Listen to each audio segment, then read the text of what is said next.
Bom dia, todos são bem-vindos ao nosso culto deste domingo. Quero iniciar com as palavras do Evangelho de João, que diz: Deus é Espírito e importa que os seus adoradores o adorem em espírito e em verdade. Vamos cantar o hino 175.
Vamos orar, oração pela vitória sobre a crise. Senhor Deus, Pai onipotente, a Ti pertence toda a terra e nós também, seres humanos. Somos mais do que apenas criaturas, porque fomos feitos à imagem e semelhança do Criador. Nós também criamos nossas ideias, nossos desejos e nossos sonhos. No entanto, neste ano, muitos tiveram seus planos frustrados nos estudos, nos negócios, no trabalho, na igreja, porque fomos surpreendidos com esta pandemia que afetou o mundo todo e ficamos impotentes diante das consequências. Por isso, ó Deus, nós te suplicamos pelo fim desta crise, pelo restabelecimento das nossas atividades, da nossa saúde e de toda a nossa vida. Ajuda-nos a vencer as dificuldades, a vencer nossas fraquezas e nossas tribulações. E sustenta-nos com teu Santo Espírito, o Espírito vivificador. E é pelo nome do nosso Senhor Jesus Cristo que nós te pedimos em oração. Amém. Vamos cantar o hino 320, a primeira e a segunda estrofes.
Vamos acompanhar a leitura devocional do Salmo 23.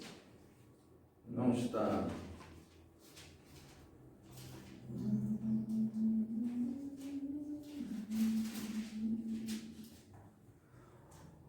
O Senhor é o meu pastor, nada me faltará. Ele me faz descansar em pastos verdes e me leva às águas tranquilas. O Senhor renova as minhas forças e me guia pelo caminho certo, como Ele mesmo prometeu. Ainda que eu ande por um vale escuro como a morte, não terei medo, pois Tu, ó Senhor Deus, está comigo. Tu me proteges e me diriges.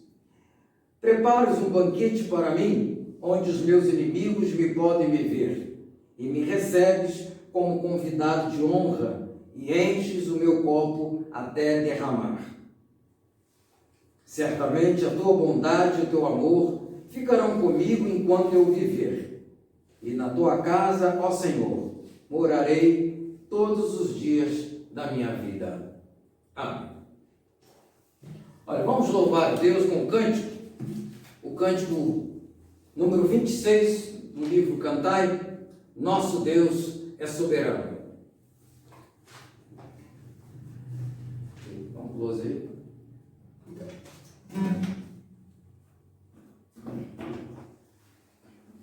Tá chegando aí?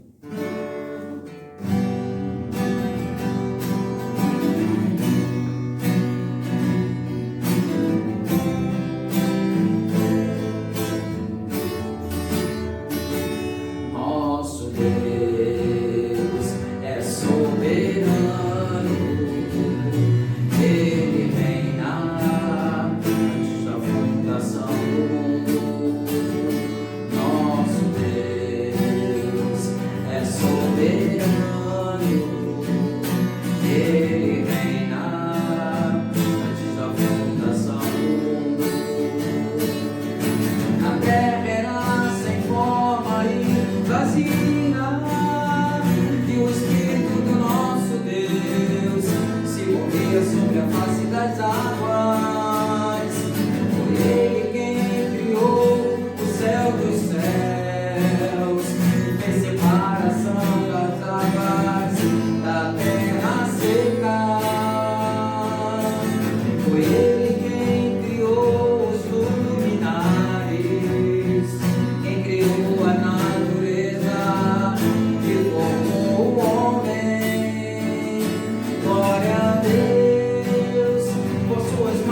ainda confessar a nossa fé com as perguntas 96 e 97 do Catecismo de Heidelberg.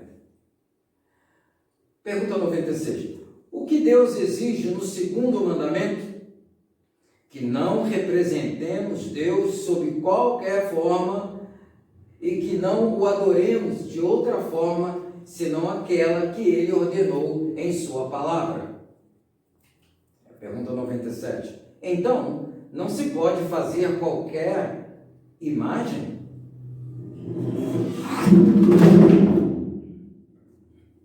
Não é possível, nem é permitido fazer qualquer imagem de Deus. Quer pausar, pastor? E mesmo fazer imagem de criaturas, Deus proíbe fazer e possuir imagens delas para adorá-las ou através delas servir a Ele. Olha, Deus é Espírito e importa que os seus adoradores o adorem em espírito e em verdade. Por isso Deus proibiu representá-lo através das imagens. Vamos orar pela iluminação da palavra do Senhor. Oremos. Querido Deus, nosso Pai, agradecemos pela Tua palavra, que é luz para os nossos caminhos. E agora pedimos a iluminação do Teu Santo Espírito, a fim de que possamos compreender e aplicar a Tua palavra em nossa vida. Em nome de Jesus, amém. Vamos acompanhar a leitura do livro de Êxodo, capítulo 32, de 1 a 14. O povo viu que Moisés estava demorando muito para descer do monte. Então eles se reuniram em volta de Arão e lhe disseram: não sabemos o que aconteceu com Moisés, aquele homem que nos tirou do Egito. Portanto, faça para nós deuses que vão à nossa frente. Arão lhes disse: tirem os brincos de ouro que as suas mulheres, os seus filhos e as suas filhas estão usando e tragam para mim. Então, os israelitas tiraram das orelhas os brincos de ouro e os trouxeram a Arão. Ele pegou os brincos, derreteu-os, derramou o ouro dentro de um molde e fez um bezerro de ouro. Então disseram: povo de Israel, estes são os nossos deuses que nos tiraram do Egito. Arão construiu um altar diante do bezerro de ouro e anunciou ao povo: amanhã haverá uma festa em honra a Deus o Senhor. No dia seguinte, de manhã cedo, eles trouxeram alguns animais para serem queimados como sacrifício e outros para serem comidos como oferta de paz. Depois, o povo sentou-se para comer e beber e levantou-se para se divertir.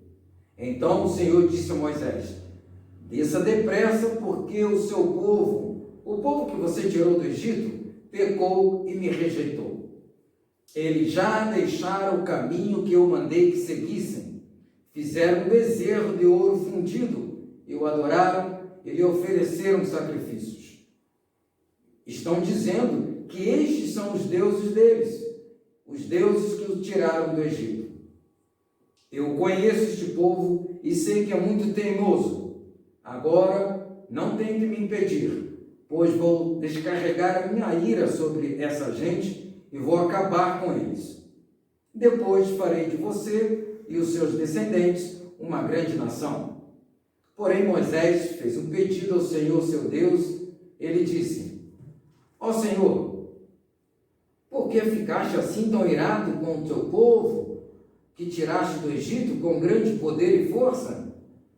Por que deixar que os egípcios venham dizer que tiraste o teu povo do Egito para matá-lo nos montes e destruí-lo completamente? Não fiques assim irado, muda de ideia e não faças cair sobre o teu povo essa desgraça. Lembra dos teus servos Abraão, Isaque e Jacó. Lembra do juramento que fizeste de lhes dar tantos descendentes quantas estrelas há no céu. Lembra também que prometeste que darias aos seus descendentes toda aquela terra para ser propriedade deles para sempre. Então, o Senhor Deus mudou de ideia e não fez cair sobre o seu povo a desgraça que havia prometido. Até aqui. Deus abençoe a leitura da sua palavra. Bem-aventurados os que leem e os que ouvem a palavra do Senhor.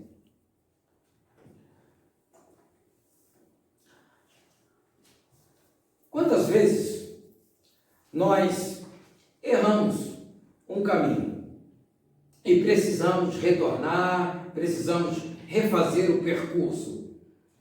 Olha, até mesmo os motoristas, com os recursos que temos atualmente, também podem errar e se desviar da rota que estavam seguindo e precisam então, novamente, o aparelho lá no GPS, refazer o percurso.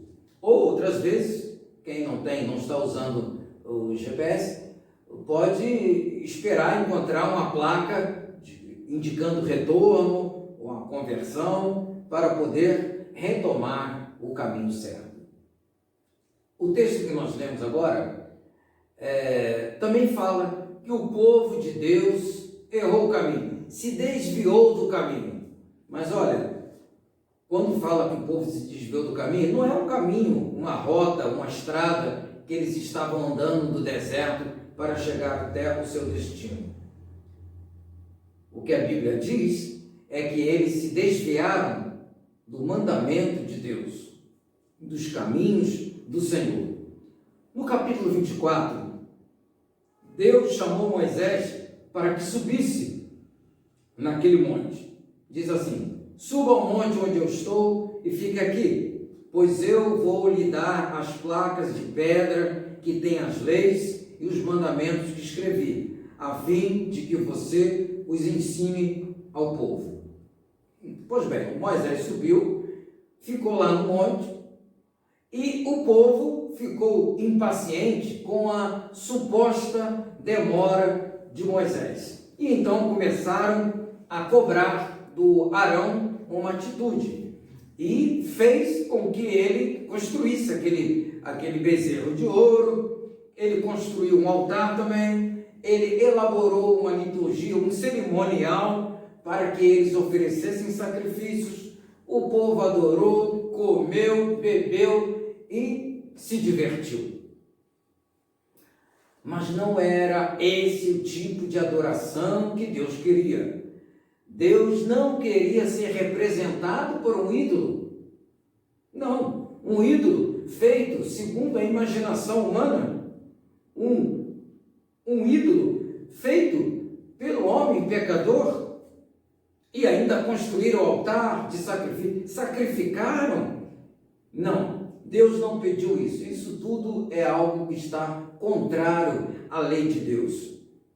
O primeiro e o segundo mandamento já está advertindo contra esta prática. Isto a Bíblia chama de idolatria, idolatrar. Mas é interessante que o povo queria uma proteção divina. Não é que eles não queriam mais Deus, mas eles estavam achando que Moisés estava demorando muito, que Deus não aparecia mais, e ao invés de clamar e esperar pela ação de Deus, eles preferiram logo construir um Deus para substituir aquele que não lhes aparecia mais. Será que isso é só uma coisa daquele tempo? Será que isso é só uma coisa que tem a ver com o povo antigo, daquela época? Será que nos dias de hoje nós também não temos tentado construir ídolos para colocar no lugar de Deus?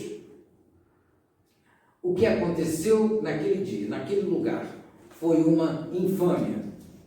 Eles desprezaram a Deus, eles substituíram o Deus Criador, o Deus Todo-Poderoso, por um Deus feito por eles mesmos, com as suas próprias mãos, como se eles tivessem a autoridade de desclassificar o Moisés. Não, você não é mais o nosso guia.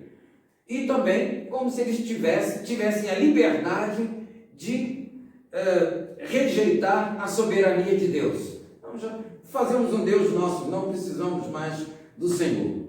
Aquele povo não se deu conta de que eles eram servos. Deus é Senhor e eles eram servos. Eles que eram propriedade de Deus. Eles não eram donos de si mesmos, muito menos de Deus. Eles sequer sabiam o caminho que deveriam seguir para chegar em Canaã. Eles não sabiam o que estava para acontecer. E aqueles deuses, aquele bezerro de ouro, jamais iria lhes dar o maná durante 40 anos. Aqueles deuses não iriam fazer sair água da rocha para matar a sede do povo. Aqueles ídolos jamais iriam trazer uma nuvem, manter uma nuvem durante o dia para os proteger daquele sol escaldante, né? que está no deserto durante o dia.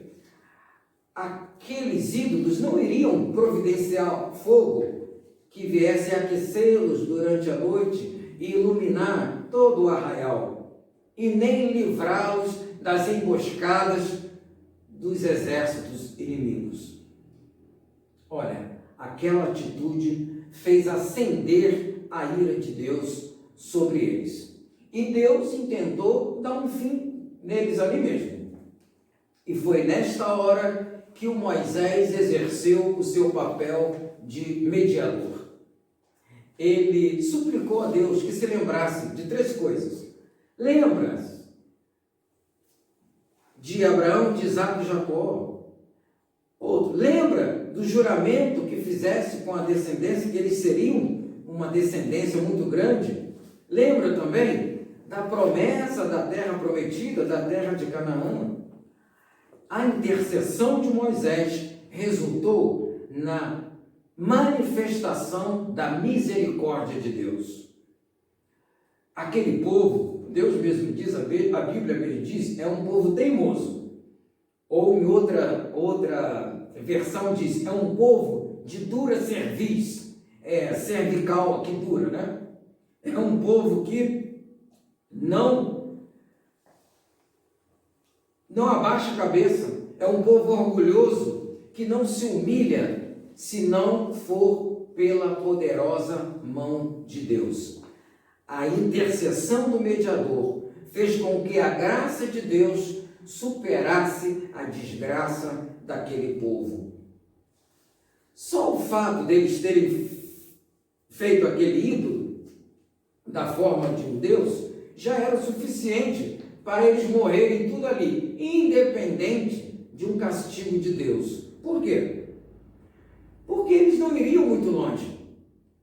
Eles iriam morrer de fome, iriam morrer de sede, ou poderiam ser atacados por algum animal, por alguma praga, ou eles poderiam ser aniquilados, seriam mesmo, pelos aqueles exércitos todos que estavam no meio do caminho, ou também poderiam sucumbir diante de uma tempestade de areia.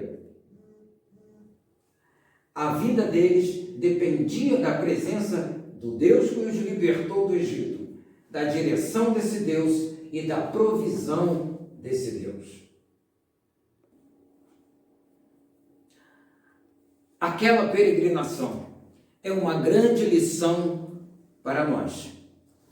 Todo aquele contingente que saiu do Egito, eles não eram todos filhos de Abraão, não eram todos hebreus. Tinha gente de outras localidades também, mas na hora que a oportunidade veio, a porteira abriu, todos fugiram do Egito. Todo aquele povo era um misto de gente. Assim também é a nossa vida neste mundo. Nós estamos caminhando rumo ao futuro. E quantos estão impacientes pelo caminho? Quantos querem retornar para o Egito? Quantos querem trocar o Deus verdadeiro, o Deus Criador, por um Deus que lhes agrade, que venha cumprir os seus desejos? Quantos estão fazendo sacrifícios inúteis? Quantos estão festejando, mas com uma alegria passageira? E o mais perigoso de tudo, quantos estão achando que Jesus está demorando demais? Que não voltará mais? Assim como o povo no deserto achava que Moisés não desceria mais. Então resolveram construir um Deus para si, construir o seu próprio caminho e o seu próprio destino. Assim como Moisés era o guia do povo no deserto, Jesus é o nosso guia neste mundo, nesta terra, nesta vida. O que nos tornaria impaciente com Jesus? Será que nós estamos fazendo algum sacrifício inútil? Nós temos proporcionado uma alegria para nós, independente da nossa vida com Deus? Nós estamos querendo cronometrar o tempo de Deus? Deus que é eterno? Nós é que estamos dizendo, está demorando muito, já passou da hora. Deus é que sabe todas as coisas. Será que nós, que somos criaturas, vamos criar leis e vamos julgar a Deus por aquilo que acontece conosco? Não. Deus é Senhor e Jesus é o nosso Salvador e o nosso guia nesta terra. Quando nós tentamos nos desviar, ou queremos, ou nos desviamos mesmo, quando o nosso coração já quer abandonar a Deus, desviar dos caminhos de Deus, Jesus é o nosso mediador, é Ele que nos intercede, é Ele que nos fortalece e nos faz andar no caminho, para nós não retrocedermos ao Egito, ao mundo, mas caminharmos rumo a Canaã, rumo ao céu. O deserto da vida não é o fim. Nós não fomos chamados para esta vida. Estamos aqui de passagem. O deserto é passageiro. O fim é a Canaã. O fim é a terra prometida. E é com Jesus que nós caminharemos para este fim, com fé e com coragem. Ficamos firmes, irmãos, e até chegarmos ao lar celestial. Amém. Em resposta à mensagem que ouvimos, vamos cantar o hino 233, Caminhando Alegre nos Caminhos Seus.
Vamos orar a oração que o Senhor ensinou aos seus discípulos.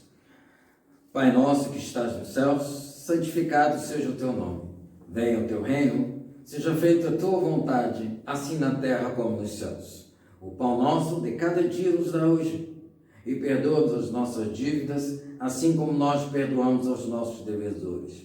E não nos deixe cair em tentação, mas livra-nos do mal, pois teu é o reino, o poder e a glória para sempre. Amém. Recebamos a bênção do Senhor. E que a graça do nosso Senhor e Salvador Jesus Cristo, o amor de Deus, nosso Pai, e as doces consolações do Espírito Santo, seja sobre toda a igreja do Senhor, espalhada sobre toda a face da terra, hoje e para todo sempre. Amém.